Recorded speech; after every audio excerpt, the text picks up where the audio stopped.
What do you learn about the art of acting from 144 episodes of television and 9 seasons? Wow. It's a great question. You know, it's what you learn about the art of acting, I think starts long before that. You know, I mean, obviously it starts with your training. It starts with the failures. It starts with the successes that are very short-lived. You know, that I think teaches you a lot about the business of acting, and then the craft of acting, obviously, which you've been, you know, you study your whole life when it starts with, your whole life, but your whole career when it starts to classes, but then it evolves and morphs and changes when you're on a show like The Rookie for 9 seasons. That's a totally different ballgame in the scope of finding ways to always keep things creative, interesting. Thankfully, we have an amazing writing staff, and our creator, Alexi's phenomenal. So my character in particular has had a lot of evolution every single season, so I don't get bored. But there are a lot of actors that can get very bored after 9 seasons of a show, and that's not me. I mean, I definitely am appreciative of the time on the show, but also the chance to sort of flex the actor muscle and explore and find things unique every season. So in a lot of cases, you have to learn how to stay innovative, fresh, and not get tired of playing the same thing so often. Because even with 9 seasons, like you said, you're peeling back different layers of this character that when you first started, you knew exactly how to craft him, but now you're putting him into situations that not many people get to explore before. Yeah. So how do you figure out where his mentality of where he's going to go? You know, a lot of that, again, comes from the stuff on the page when I'm getting the guidance from where time jumps are each season, where we're at in the emotional state of the relationships, the career, his own baggage from the past. And a character like mine, not every character evolves as much as my character has. It's been just a lot of growth and a lot of change for this character since the first episode.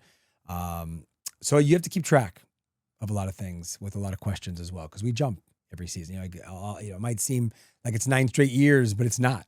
You know, so many time jumps, and you have to kind of map that into your creative play, if that makes sense. With a guy like Bradford, when you're first signing on for the show, how much of his story arc do you really have? When you're first signing on, you don't have a lot. You kind of have what's on the page. You can ask questions when you're filming. You have a little bit of creative liberty of what you want to bring to the character, still following what's on the page. And you're sort of crafting that backstory with the writer as each episode comes in, you know? And when you're doing the pilot, it's just that one. You don't really know where it's going to go. And based on fan reactions sometimes, based on feedback, based on studio network, you start to get little glimpses into where they want to go. I'm so curious about that fan feedback because they love the relationship, the Chenford. So do you guys lean into that because of the audience reception? You know, that was a situation where I truly do think the audience had a massive play in that story arc. Oh, that's so cool. It was, you know, in the very first episode, Lucy was dating Nolan, you know, on the show. That was the couple that was set up, and it didn't work out for different reasons within like the story point. And I don't think it was ever totally set up for them to have a romance, Tim and Lucy, but it was more of a push and pull work dynamic that could build into a friendship. And I think as the fans decided we want to see more of this and became very vocal about it, I think, you know, studio network creator, you know, Alexi started paying a little bit more attention, and they might have had some inklings of ideas of what they wanted to do, but I don't think it would have gone exactly the way it did without fans being behind it. How excited are you for the next season of The Rookie to see where that goes? Yeah, I mean, we had an incredible cliffhanger in season 8, which even when I saw it on the page, I was like, oh, wow, this is going to turn some heads. This is going to be interesting. So I'm excited to see what they're going to do with 9, how much they're going to build out. It's, you know, we announced at Comic-Con, it's a 2-part opener. So people are going to get that story, you know, to drag out a bit longer, which is nice. And I don't think it should be wrapped up so neatly and quick. And then again, back to the evolution of, you know, I'm always loving to see where my character is going to go as far as career now. Hopefully there'll be a bit of change in that side of it within the department. And then now after such a traumatic experience, how and if can they bounce back, right? How word perfect is that show to the script? Very. Yeah, very. We're not a show that gets to improvise too much. Right. I mean, very, very small amounts. Because everything else builds off each other. So that Yeah. Oh, And every creator is different. Like some creators could be very much just like go. And comedy lends itself to that a bit more. Dramas, you kind of stick to the script for the most part. I mean, you can improvise within your moments, and the way you might bring an intonation to the tone, or maybe you shift little lines that would be more organic to the way you speak, but we stay pretty close. You've had such an incredible career. Can you tell when a script is well written? Oh yeah, and it'll read on screen? for sure. And I've been wrong at times too, where I'm just like that. I didn't like that script at all from, something I auditioned for or was in the mix on early on. There were people were talking about me for the part, and I was just like, nah, it's a pass. I don't think it's very good. And then all of a sudden, maybe it did do okay. I don't think I've ever passed on something that was a massive hit, but in the scope of you can just tell good writing and good character development. It has that feeling. Yeah, it's a little easier to really know where you're going in a movie because it's start to finish. But in a series, you get an episode at best, and you kind of just hope to know where it's going to go. Like, I had no idea where my character would go when I signed on to do this show. I just love the fact that it was such a different role for me to play. So you never played a cop before? Never played a cop, but it was the type of cop, the way he was as a person, just hard ass, challenging, testing everybody all the time, kind of mean, if you will, and just having so much baggage in his personal life and when it comes to his love life, tons of baggage. I didn't know how bad the baggage was in his upbringing until we got further on into the seasons and then learned how bad it was. A police show is such a slippery slope because you have to stay true to the cop work, but it also has to be entertainment for television. Yep. Do you do ride-alongs to see how real cops interact in LA? Yeah, I've done the most probably on the show. I think I've done a good 5-6 ride-alongs throughout different departments. What are you learning when you're there? You learn a ton about how cops handle situations. You learn a lot about the kind of pressures and stakes that they're under that people don't really see when you're driving around in a gang-ridden neighborhood at 10 o'clock at night. You did that. Yeah, I mean, I had a story that we incorporated into one of the episodes where we pulled up to a house that was sort of having its corporate gang night party, and we didn't know we were going to land at that. The sergeant was showing us a notorious gang street, and as we were going down it, the street became more and more narrow with cars, becoming like a one-way road, and we ended up getting hit at a stop sign where we just pulled up on a house full of gang members. I mean, probably 50 people out there having a party, drinking, hanging out. And this sergeant in particular was, rolled down his window and yelled to everybody that they need to get all these cars out of here. He's coming back with all his boys to try to get them to just leave the street and stop the sort of shenanigans, if you will. But little did I know, because I was in the back seat, my director at the time was in the front seat, he had his gun out the whole time at the door. So he was anticipating something could go wrong, which was not a great thing to find out after the fact when I'm in that position. And within 5 minutes, we had the entire, I swear, probably department of that area and the neighboring area all ready to go in and invade the neighborhood and get everybody out. So you incorporated that into an episode? Yeah, that kind of pieces of that got put into an episode, yeah. Are you scared during that? It was, that was a moment, I've been on quite a few ride-alongs, that was a moment where I felt sort of the air get sucked out of the car. And I was like, oh, probably not the best thing I should be doing right now with my kids and wife at home. So there was a moment. Yeah. But you got to do that field work. Well, yeah, yeah. Or you just wing it and act, but I like to get into it and find out. I love it because you get to study how these people really move. Is there anything that you saw the cops do behind the scenes in the office on the field that you got to incorporate into your character? Yeah, I mean, there's a lot of the way they approach a scene, the way they handle a situation. Listen, TV is a bit more heightened. You know what I mean? In the real world, they see this every single day. It's like, you imagine a medical show and everybody's like super intense and like, oh my God, I'm doing surgery on somebody. It's like, no, I do surgery every single day. I'm just talking to my nurse while I'm just chilling doing surgery. Eventually they're numb to it. They're numb to it. They're just doing their job. They have music in the background. They could be doing, it's relaxed. Cops are no different. You could be on a high speed chase and they're like, hey, did you watch the game last night? Oh, no. They're just talking. It's not, oh my God, everything's so tense. Everything's going crazy all the time. When the, crap hits the fan, yeah, it can probably get much more tense and they take they're right into it in the serious moments. But you just sort of can put a little bit of relaxation into what's going on when you're playing the show. But at the same time, when you're on screen, you have to elevate for the sake of TV. It has to be entertaining. You have to. The stakes have to be even more heightened. But we have great also field training that we do, and our supervisors or advisors are incredible, taking us to the shooting range, going through walkthroughs of clearing homes and clearing environments and how to handle weapons, how to handle a scary situation. We do a lot of training like that. When LAPD officers come up to you out in the wild, what do they say that the rookie gets right about police work? Surprisingly, and I've gotten stopped a boatload of times from cops, just out walking around, whether I'm going into just a sporting event, even security working there, or TSA at the airport, or I've been pulled over before and the cop, had let me go because what I did was actually one of them was they thought I did something I didn't do, and I didn't make an illegal U-turn. But anyways, they'll see it and they're like, oh hey, and they actually really respect the rookie. Granted, yeah, we push the envelope and we take things a little extreme. We're probably the busiest department in the history of LAPD. We cover everything. But they do for the most part, and not just LAPD, but cops from all over the world. I mean that honestly. Like I've been to many countries recently for different fan events, and we'll go through security at airports will fully stop us and flip out and like, oh my God, it's the the rookie, the LAPD. Oh my God, and they want to take pictures, and they have so much respect for what we do and how we try to portray them on TV.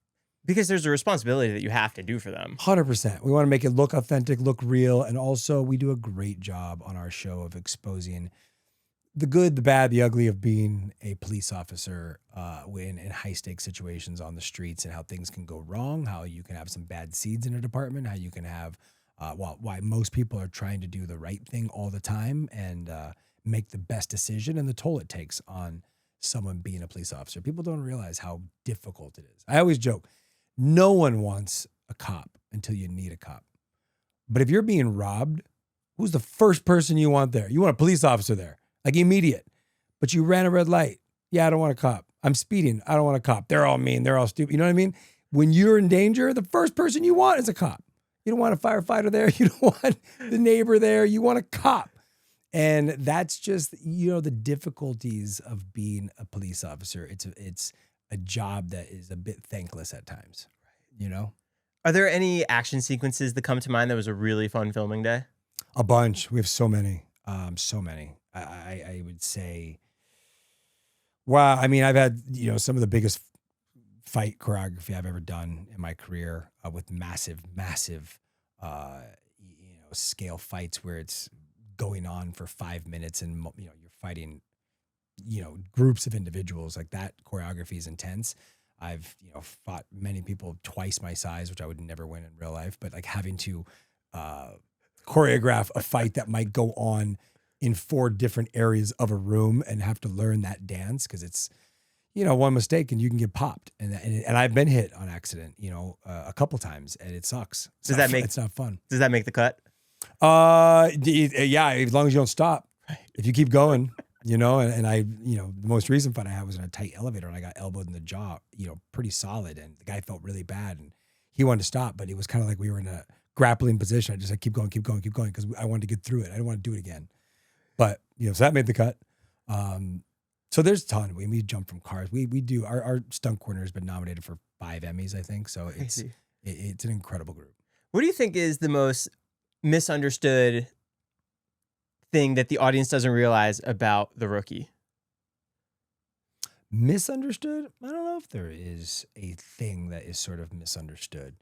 I think we're an extremely open cast, and we do a lot of press and a lot of events. I think people feel like they know the rookie really well, like inside and out. When I say filming, when I say cast, when I say stories, I don't think there's anything really misunderstood, to be honest. What's up, guys? Real quick, today's episode is sponsored by Vinted. I've been going through my closet recently, and I've realized how many clothes I keep telling myself that I'm gonna wear again, and let's be honest, I'm not. Instead of letting them take up space, and same for my wife, we started listing these items on Vinted. It's a secondhand marketplace app that makes selling pre-loved fashion really simple. Listing on Vinted is quick. Upload a few photos, add the details, set your price, and you're ready to go. They make it so easy that once an item sells, Vinted even creates the prepaid shipping label for you. And the best part is there are no seller fees. Again, there's no seller fees. So you get to keep every dollar that you earn. Plus, the Vinted app is free to download, which makes finally cleaning out your closet really feel like a win. So if you're ready to clear some space and make some extra money, you got to download the Vinted app for free and start listing today with no seller fees. Plus, for a limited time, enjoy free shipping in the US on Vinted. So again, clear out some space, make some money, check out Vinted. It's going to be linked down below. Go give it a shot. Now, back to the podcast. What does it feel like being on 9 seasons at this point? Because in today's world, it's so unheard of. Yeah, it's a unicorn. It really is. It's a blessing. I'm in LA, from LA. You know, my family's here. So it's truly a needle in a haystack to get a show that could carry this long. But not just go on for 9 seasons, but a show that actually has grown in the ratings. By season 8, we were breaking records doing numbers we were doing in season 2. Is that due to binge watching? Due to TikTok, social media. It's due to social media. We are a true case study of how the right use of social media can actually impact viewership. And we've grabbed an extremely young demographic. We're a cop show. We're on at 10 o'clock at night. But when they put us on a streaming, and it comes back to that part of it, we're on Hulu. Then they added us to Disney Plus. So now you've opened it up to a younger group of people. We were in the LA Times for grabbing the largest young demographic of any network show on television. And it's a demographic that everybody would love to find. How do you get them? How do you get their attention? A lot of it's come from the love story. People, gravitating towards that, young kids. And then you get extreme. I mean, I've had kids 6 years old dressing up as me and in costume and meeting them. And I'm like, you're 6 years old. Why are you watching The Rookie? We shoot people. But it's also a great, uplifting, inspirational type show where families sit down. I get told all the time, like, we actually as a whole family watch this show. It's the only show we watch together from all ages in the family. So that's incredible, to know that we're doing that in season 9 and people are just discovering it over and over. It's always somebody new. Is that just the perfect chemistry of the writing, the acting, the story? Yeah, lightning in a bottle. Fully is. It's a big part of it. Obviously it starts with the story, it starts with the script. But then even with a great script and a great story, if you don't have the right cast, very difficult to sustain. Not just not performance-wise, but just if we all didn't get along so well and we weren't out there doing TikToks together, doing silly things. Wanting to hang out. Yeah, I mean, I did a TikTok a while back. That was a prank, a chicken dance prank on one of my co-stars. And to give you an example, that thing had 260 million views. So you think about that, that's a lot of people. Not obviously people rewatch, but that's still 100 million views, over 100 million views, over 200 million views maybe. Insanity. Of individual people finding the show worldwide. So I've been told by many people, I didn't even know what the show was. I just saw a TikTok and thought they seemed fun and they started watching it. You can't, networks, that's invaluable to a network. You can't put a billboard up that's going to create that. Is there a social media coordinator or your kids helping or how does that work? We have social, all of us do our own individual stuff. We obviously have a social media rep that covers social media for the show. And that's great. And the viewership's awesome on those platforms, but on their handle set, let's say, but our individual drive is what makes it more unique because not every cast is willing to do those things. And no, now most of it's just a job. Yeah, it's just a job. And now we're seeing, and I know they are, other casts try to copy what we've been doing. And I've been told many times that they've used our socials as an example to pitch to other shows, like, look what you can do. So you just can tell, and all of a sudden you see a cop show doing a dance, and you're like, you weren't doing that before. So people know it works. Where would you want to see your character go in season 9? Assuming I'm still alive, this was a very crazy cliffhanger. I would love a change within the department. I thought I didn't love Tim's job position in season 8. Always curious about his personal life, where that goes. This is a guy that's been broken many times, crazy upbringing, failed in relationships multiple times. And now to go through such like a situation like he's been put in at the end of season 8, where is he at mentally when it comes to his personal life, et cetera. So I just want to explore all that and see more of my family in the season, ideally. And for me, I like to be surprised too. I don't ask too many questions because I like to just find out on the page. I assume you have some kind of attachment to Tim Bradford. Yeah. It's a very bizarre feeling after 9 seasons when and you walk around the streets and everybody's like, Tim Bradford. They just call you by that. It's like they don't even know your name. I'm like, I'm Eric. Nice to meet you. But no one, it's a very strange feeling. You kind of just fall into the character every time we come back from hiatus very effortlessly. There's so many legendary television shows around police work. What kind of legacy would you want Tim to have by the end of the show?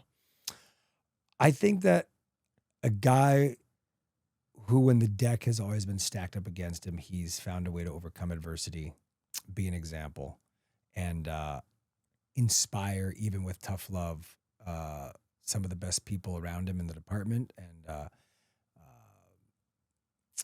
even within the friendships, helping people grow.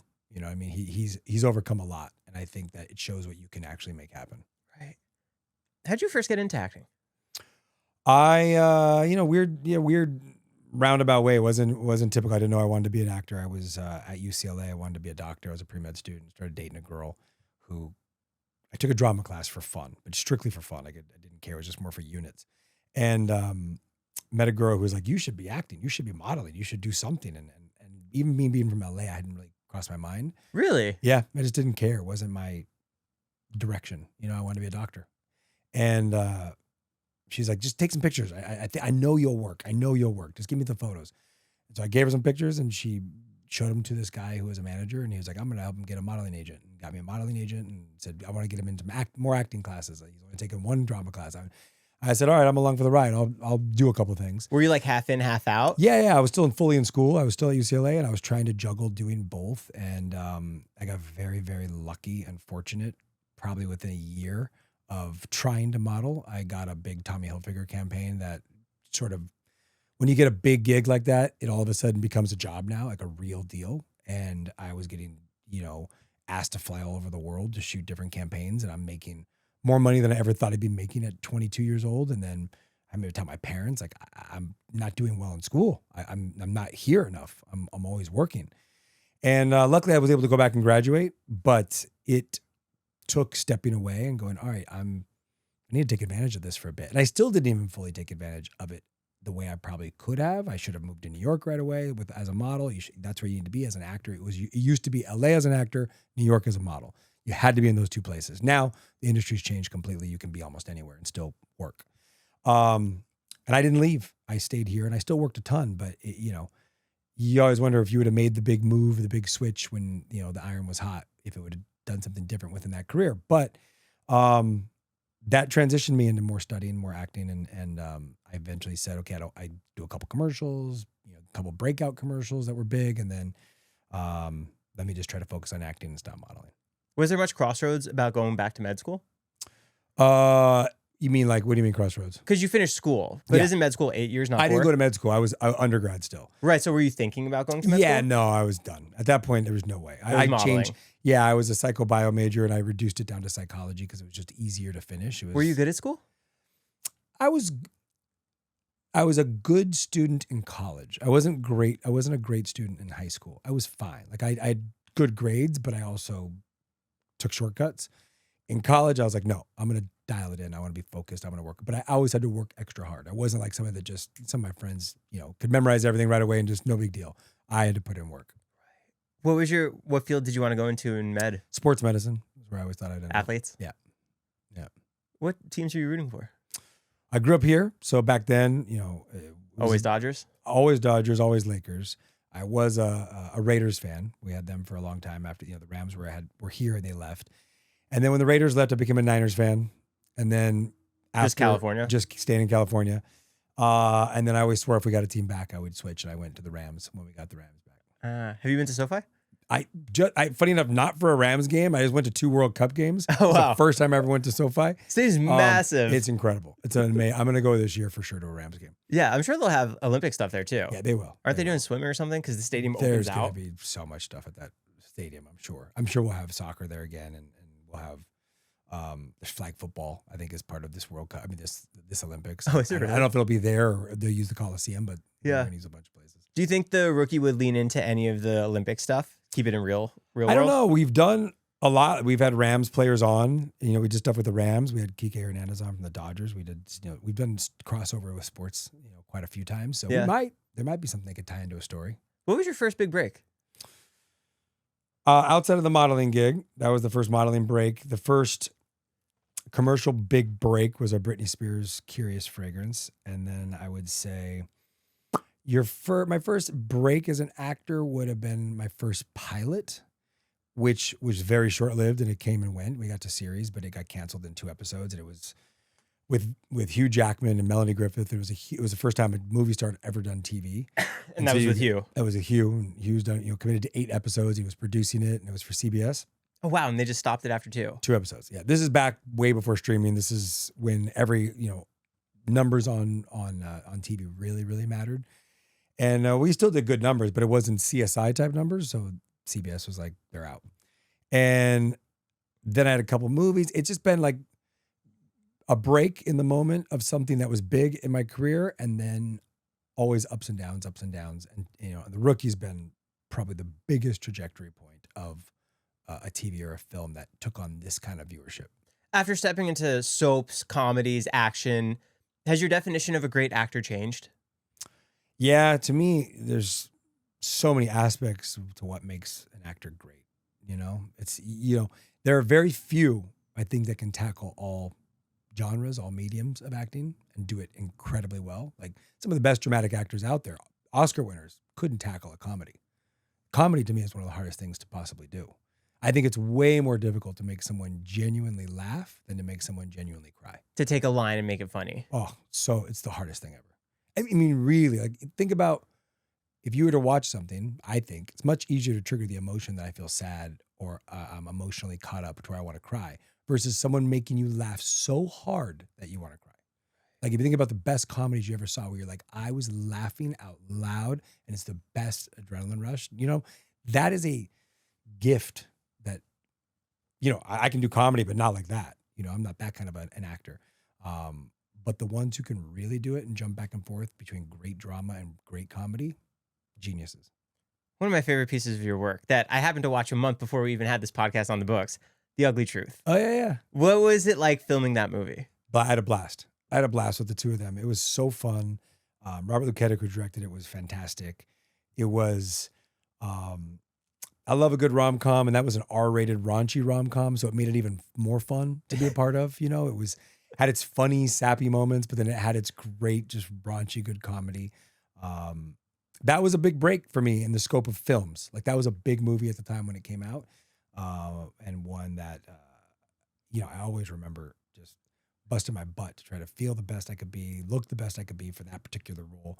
And because you had to. That was the guy. That was the guy, and like it was a lot of pressure to do that. And you know, playing the straight guy that doesn't get the girl is also a challenge, right? Like you have to be able to.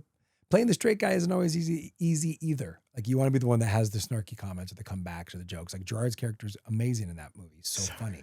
So it was a blast. When you're filming that first kiss with Katherine Heigl, is that multiple takes to try and get everything the way that it needs to be? Because it's pretty pivotal. It's an emotional scene, so it needs to look right. Yeah. It is multiple takes always because there's a lot of factors that go into catching a scene. It's not just even the actors getting it right. It's the camera, it's the lighting, it's the angles, it's the dolly moves. It's, you know, there's so many moments that take place to make a scene great. And it's multiple takes. You know, she was very cool with me. We had a great time. She made it easy, but it's it's always a little bit weird and uncomfortable when you're meeting somebody. And she was at the peak of her career, you know, during that. That was a big time in her life. So working with someone like her was, I hope this goes well. You know, I hope to do everything good. I hope I'm on point. Because you want the star of the movie to enjoy working with you, you know, so you feel the pressure. Are there many hurdles for that audition? That one had a few. I think it just had, I think I just went on tape once for the casting director that got shared with the director in the studios. And then I remember taking a meeting with the studio. And it's funny. I think Katherine or one of her friends had watched me in Brothers and Sisters. And that was, I guess, what kind of tipped the scale outside of my audition. That they liked my work in something else. That's so cool. Yeah. And so then you find out you got the job and you have to meet with the studio and hope that they give you the final sign off. And they did. Wow. What about Harold and Kumar? How'd that come to you? Oh, that was really great. That was fun.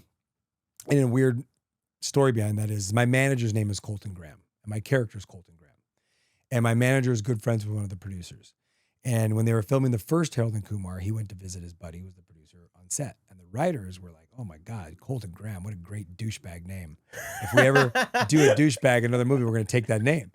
And I remember getting the part to go audition. And I looked at it, and I'm like, playing Colton Graham. And he was like, funny story. My manager tells me, he's still my manager. He's like, they wrote that after me, but I can't really help you. You're going to have to go out there and win this part. And then the directors don't know, and the writers, the same team, doesn't know that I'm actually Colton's client. I get it. And then they reveal that, Colton Graham is my manager. So they write this scene at the very end at the wedding where I'm getting married to the girl, and I'm, obviously playing Colton Graham, and then the real Colton Graham is playing my groomsman. Wow. So they brought my manager in to be my best man in the wedding as a little, Easter egg. That's so funny. Yeah. That first movie was filmed at the White Castle in New Jersey by my house. It was really? such a big deal. Yeah, it was a great franchise. And they're talking about a new one coming. Yeah, back. they're doing a third one. Yeah. Crazy. Yeah. What made you want to create a rum brand? So my wife is Puerto Rican, and I wasn't a rum drinker until I had met her. And funny enough, she's not even a drinker, but her family is. And I went to visit Puerto Rico for the first time, met my then, who would turn out to be my father-in-law. And he sat me down and said, hey, so you're, I want to get to know a little bit about you. Sat me down, poured me a glass of rum neat, and gave it to me and said, let's talk. And I was like, oh God, I don't drink rum. This is going to go terrible. And I didn't know what to expect. For me, I always thought of rum as being spiced and sugary and sweet. And I was used to drinking a good bourbon or a good whiskey, or I was a vodka drinker. So I just was used to more of a clean thing. I didn't like sugary drinks. And I took a sip of this neat rum, and I was like, wow, this is way better than I thought. It was an 8-year aged, and it reminded me a lot of a bourbon or a whiskey. And so from that point, we, being in Puerto Rico, obviously tons of great rums. I would go to a bunch of distilleries. I would take little rum tours on the island. And then when we traveled to other Latin American countries, I would buy some rum, check out their rum, how it's made. And I got very kind of into it. And a few years ago, my wife, we have a few friends that were in the tequila space, and she was like, you should do something in the spirit space. And I was like, I'm not going to do a tequila. There are a gazillion tequilas out there. And she's like, well, you drink rum and you love rum. I was like, yeah, but is rum really anything anybody's talking about? And I started doing research, and even before my thoughts, people were already talking about this resurgence of rum, and that rum was going to become the next spirit to premiumize. And I said, now I'm inspired, because if I can go out there and change people's perception of rum, and I realized that it's just really in the US. Internationally, rum is already huge. Rum is massive in Southeast Asia. It's massive in Europe. It's massive in India, South America, Central America, the Caribbean. It's huge all over the world. In England, like the rum bars, like they love those brown spirits. And so I said, let me find a way to sort of, what's the white space in the category? And it was premium, sexy, good quality rum. Bottles that are sexy, because if you look at the tequila space, you look at the gin space, even the whiskey space, the bottles are beautiful. They pop. It's not just your typical basic bottle. The liquids have obviously gotten much better. If you think about tequila 25 years ago, it was garbage. It was awful. It was, I hate to say the brand, but it was Cuervo and a shot with lime and salt. And people did it to get drunk. No one liked margaritas. They're slushy, sugary. You loved them in the moment and you were throwing them up later. Tequila had this resurgence, this change, this evolution of like, no, it's snobby, it's sophisticated, it's pure, it's clean. And it is now. It's much better.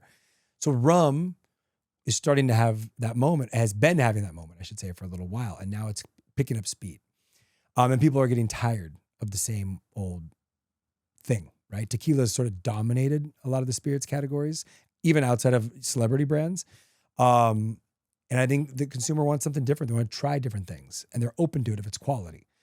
And so we wanted to do nothing but, short of a high quality spirit, but also this idea of like, let's take some of our favorite rums and blend them together and see if we can come up with sort of what we think is incredible. And also kind of lending into my storytelling of when I fell in love with it. It was, I'm a white dude from LA, and I met this Puerto Rican girl, and it brought cultures together and families together and friends together. So I was like, let's bring a few cultures together and put it in a bottle.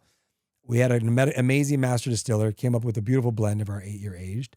And then our silver is just, to me, I wanted something I could sip on the rocks, which most silver rums you cannot. They're just more of a mixer.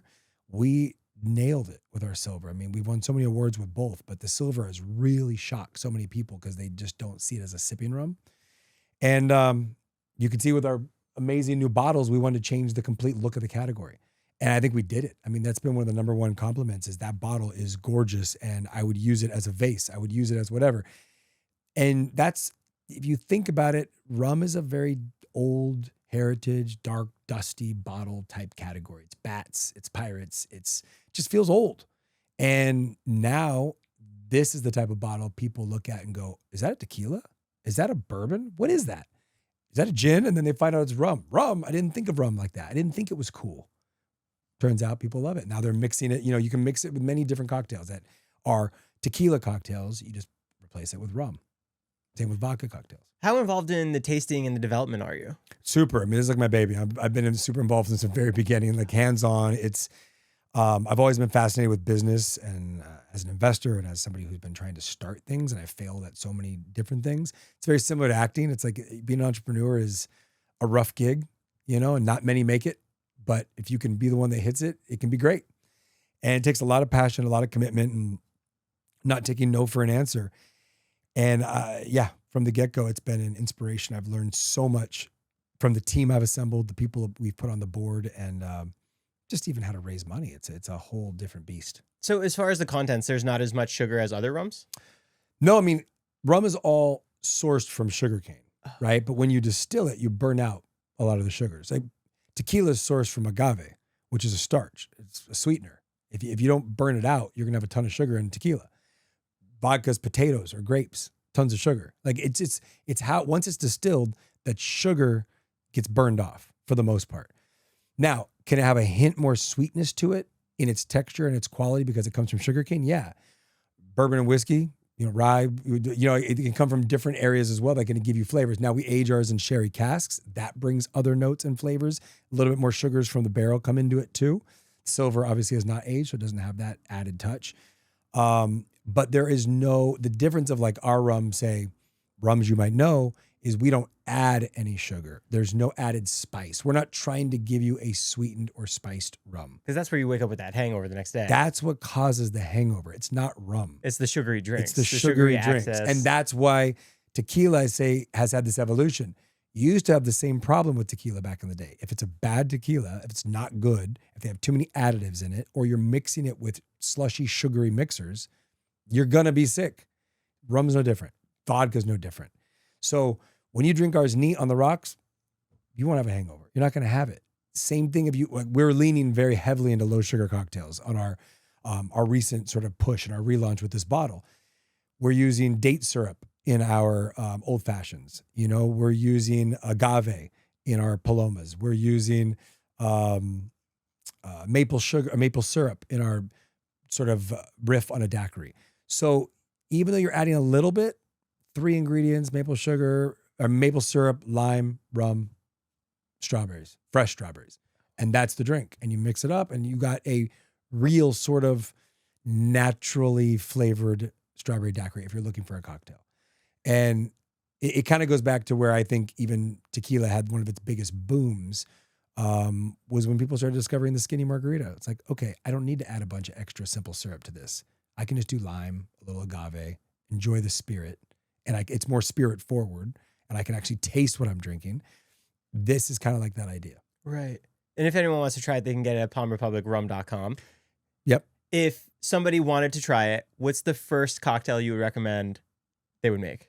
And by the way, let me add to that. Like, we just opened up with Southern Glaziers, so we're going to be in about 11 markets as of now in total, across the U.S. Yeah, Total Wine, and a lot of other, you know, major chains and restaurants and bars you'll find now where we've expanded, but palmrepublicrum.com is the quickest.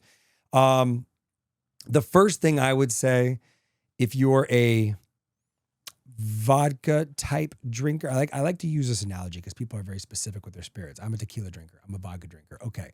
Do our strawberry palm, which is our version of the strawberry daiquiri. If you're already a rum drinker, that's what you want to do. I love that cocktail. Or our watermelon breeze.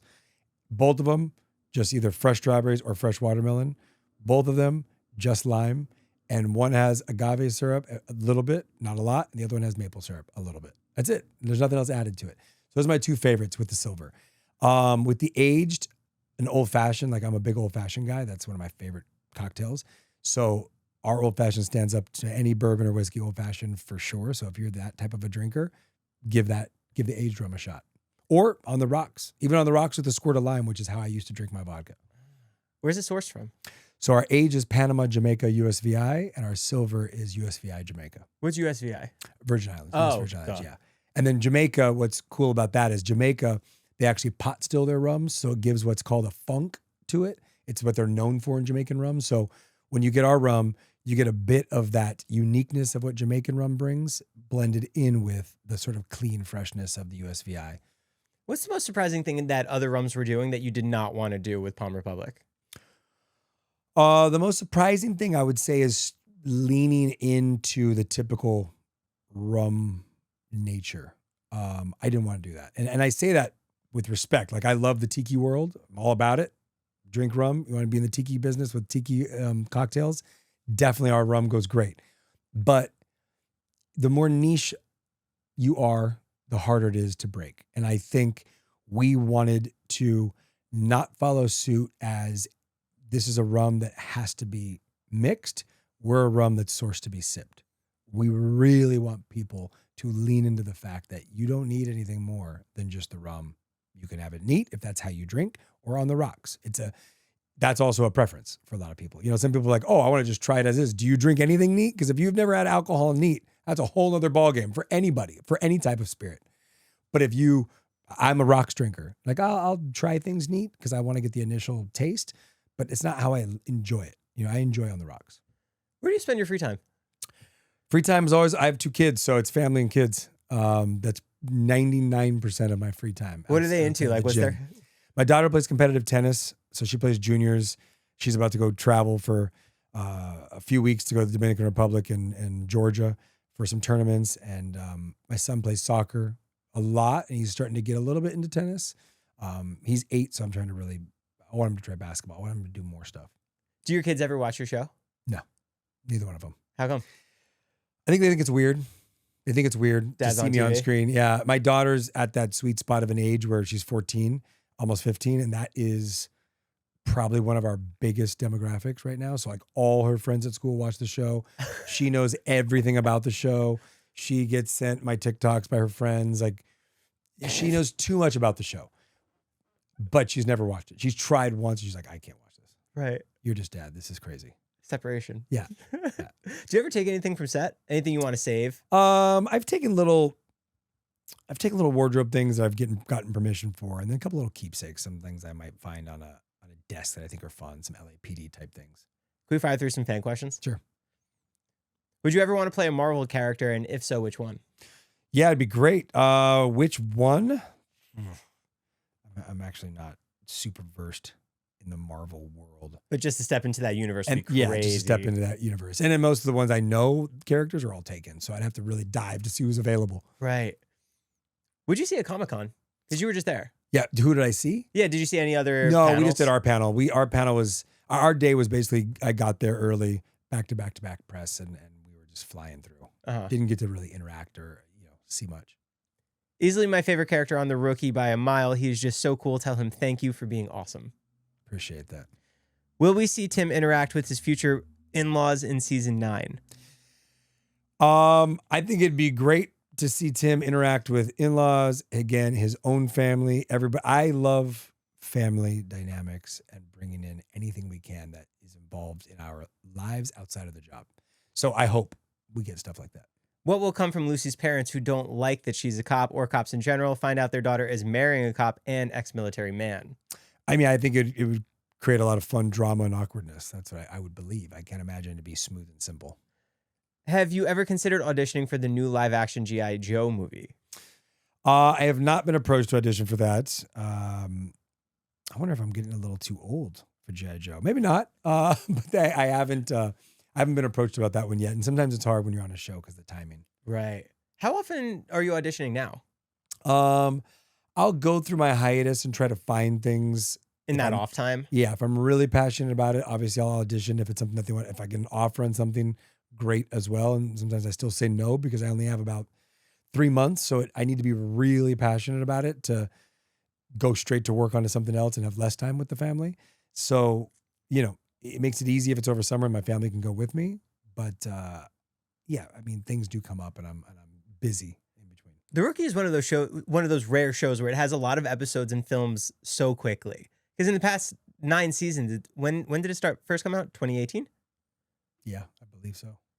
So when in those 3 months, is that just for them to write the show and kind of get their bearings? And yeah, I mean, they take a couple months off, and once we know we're picked up, they start the writer's room. So they start breaking story, finding out directions they want to go, and we don't usually get a script until about a week or 2 before filming. Are they still writing the show as you are starting to film? Oh yeah, no, we don't. They're writing episodes. They probably have only written. I haven't even seen a copy of 3. So episode 3 is probably at the network and stuff for approval. Oh, wow. And they haven't written 4 or 5 or 6. They're just breaking story. For people too who are watching, we're filming this on a Tuesday. So this is like your one day off. And then yeah, my only day off this whole week and I'm back to work. You're going back to work tomorrow. Yeah. Do you know where you're going? Tomorrow I'm on set, I believe. I think there's one day this week I'm out on location. And I don't think it's close. I think it's like out desert wise, but I'm not sure. When you're filming The Rookie, what's the difference between on set and versus location? Obviously, what it is, but is there anything people might not realize? No, I mean, look, our show breaks up. We're about an 8.5 day episode, time frame to film. I would say about 4 to 5 of those days, depending on the episode, are out in the field. And with that, you just get the beauty of amazing environments and surroundings and what goes on. It's a little more challenging. They have to pay for a lot and block things off, and you have to deal with crowds and you have to deal with people trying to, be involved near shots, and you have to keep everybody away. And there's a lot that goes into it. It's more work for the crew to keep everything under control. Are the elements really at play? The wind, the light? Yeah, for sure. That's a big factor. It's way, way more difficult in the scope of once you light a set, you pretty much are just moving little tiny tweaks. Every time you're on location, you have to account for the sun changing, the time of day, what's happening. If there's rain, we have to figure out rain cover. If it's super windy, messes with hair. There's a lot of stuff that can go in when you're filming outside. What makes a good director to you? To me, an actor's director, I've always been more intrigued about directors who care about what's happening in the scene with the actors versus getting the shot. What do you mean? There are actors that are very formulaic where they just care about getting their shot in the scene and what they want, how the scene to look. And they're not really trying to communicate as much with the actor and what the actor is bringing in the performance, if that makes sense. And the way that they communicate. If you're a good actor's director, just knows how to speak with an actor and get the best out of them. Whereas a non-actor's director can be a little awkward trying to communicate their note in their head because they're worried about so many other aspects of the shot. Right. Directors change on TV episodes, every single episode. Every episode, yeah. So are you getting the same repeated, someone from episode 1 to episode 8? Are they coming back? Yeah, for the 8 seasons, we've had a lot of repeat directors. If there's somebody that makes a great cut that gets through the network and studio repeatedly and our showrunner with a quality episode, they get brought back multiple times. And, it's a little bit different when you're doing, let's say, a pilot where it's a one-off or a movie. The director has all the power in the world. That's the typical scenario in those cases. When you say a one-off besides a movie, what's a one-off? A pilot. Oh. A one episode, you don't know if it's going to series. Once you're into a series, the creator is the top dog, right? The showrunner. The showrunner is who runs everything. The actors have been doing this for 8 years. So if you're a guest director that comes in and you're just like, I want to try something like this just to do it. Doesn't fly. Doesn't usually fly. You have to have a really good reason why, as a director, you're bringing this completely different idea of what my character should be doing. Because I definitely know my character better than you do. You've never worked on the show, and I've been doing this for 9 years. Doesn't mean I don't want to hear your opinion, because maybe you'll give me some great insight or something new I could try. And that's part of the fun. So if it's a good actor's director, you're like, yeah, I'm all ears. Tell me, what do you think? Oh, you like it like that? Oh, okay. What do you mean? Oh, let me just fine tune it. 10% more of it. You love that. Like, I also don't want to just go through the motions all the time. I want someone telling me that's great, or just do a little bit of this, because I'm not thinking about what I'm doing when I'm doing it, which is ideal. You don't want to be in your head. You want to be free and just in the moment. So they're seeing everything. And a good guest director that even if I haven't worked with them before, they just know how to navigate that environment. And it's not easy. It's no different than a guest actor coming into a show. But in a movie, the director's the god. Like they're the ones that's in charge of it all. And you have no choice but to take that note and listen to them and the way they want it. They're in charge. So it's also a very different environment as an actor to understand the mediums. Was your scene with Mark Cuban when he came in? No, but I met Mark. We were crossing in between. I think he was with Nathan, if I'm not mistaken. But that was super cool because I was a big Shark Tank fan, and he was so nice. Oh, yeah. Would you ever want to bring Palm Republic to Shark Tank, or it's not that stage? No, it's not. It's worth it? Yeah, it's not a Shark Tank type company, but it's on The Rookie. You can see it in the background of The Rookie. So incredible. Yeah. How do you and Melissa envision a Chenford wedding? I mean, we don't really talk about that stuff too much, but I would say like in the little bits that Alexi and, you know, Alexi doesn't give us any information really either to say that. But I just think Tim's nature would be more of an elopement. I don't think it'd be a big production. I feel like we've had big production weddings on the show, so I feel like it'd be something simple. Can we go back to that original audition? Were you confident with it? The Rookie? Yeah, when you did it for Bradford? I thought I was never going to get the job. I was told right out the gate when the casting director said they wanted to see me that I knew the director and I knew the producers because I'd just done a pilot with them the last year. And they thought I was way too nice of a person to play the character. They're like, you're just not the guy. So you can do it, you can audition, but you're not the guy. And I was like, I just worked with you. Like, give me an offer. I can be the guy. I'm an actor. I can do that. No, I just know what we're looking for. And even no matter what you do, you're not going to change our minds. So I went into that audition with nothing to lose. And I went into the audition with a massive chip on my shoulder. Did you give it like 130%? Yeah, I gave it everything I had, but I was also just very different than I normally would be when I go into rooms, which I am a little bit nicer of a person when I walk into a room and I say hi to people and then I'll do my scene. I walked into the room, didn't talk to anybody. I was a complete jerk the whole time I was in the room because the character's a jerk. So I went in it with a bit more of a method mentality of like, I'm just going to be the most unkind individual that walks in this room and I'm going to do a phenomenal audition. And I had a very emotional scene I had to do. And I remember just feeling like when everything just clicks on all cylinders and I was bawling in the scene and it was super emotional with the reader that was reading opposite me. And when I finished the audition, I just dropped my sides. I said, you guys good? Cool. Threw my sides in the trash in front of them and I just walked out. And then they came chasing out after me asking if I was okay. And I said, yeah, I'm fine. It's called acting. I left.